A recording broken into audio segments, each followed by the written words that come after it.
Hello, I'm Daniel, and welcome to the Emunah Project. We here at the Emunah Project are continuing in our series of videos with respect to advice, guidance, education, inspiration, information.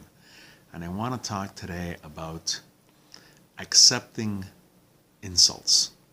Many times, Jews in particular, religious people in general, are insulted. They're mocked, they're degraded, they're humiliated. People hurl nasty comments to them. And I'm reminded of the passage in the Talmud in Tractate Gittin, Masechta Gittin, 36b, where it says that Hashem's friends are those who bear the shame of these insults without responding in kind and accept the suffering joyfully.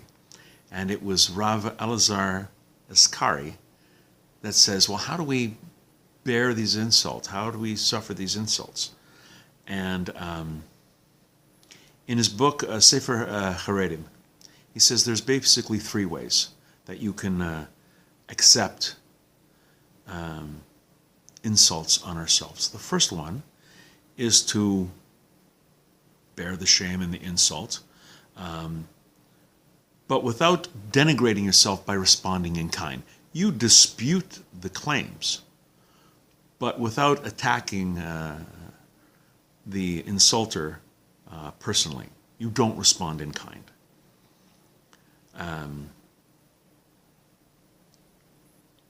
You meet the antagonist, but don't resort to personal attacks.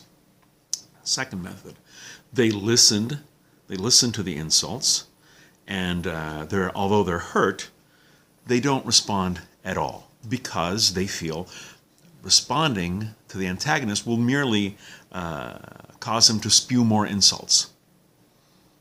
So they bear the insult, they don't respond back, but it's done out of fear because it's just going to make things worse. He just replies, it's just going to go on worse. The third level, the higher level, the highest level, is to perform Hashem's will with love and accept the lot that you're going to be insulted and humiliated without a response of any kind because of Emunah and Bitachon.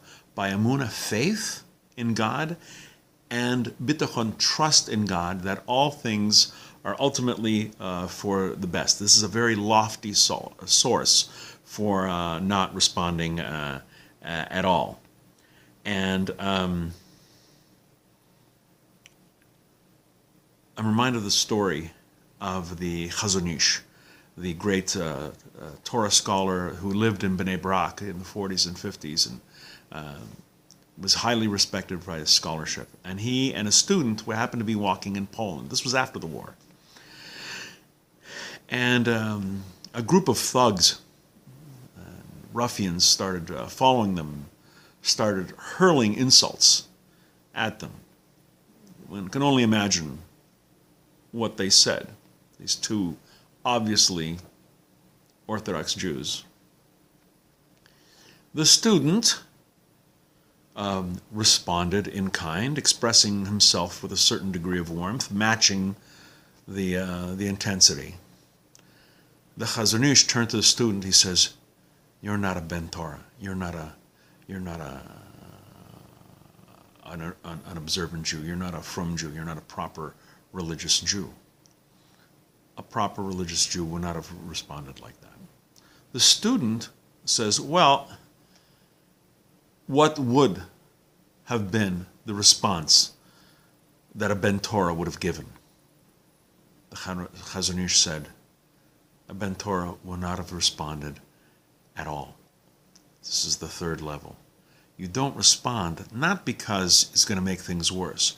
You don't respond because this is God's will. You accept the insult. You don't respond in kind. You don't respond at all. Not because you're afraid of inciting them even further, but because you have faith and trust that this is God's will, and it's there for a reason.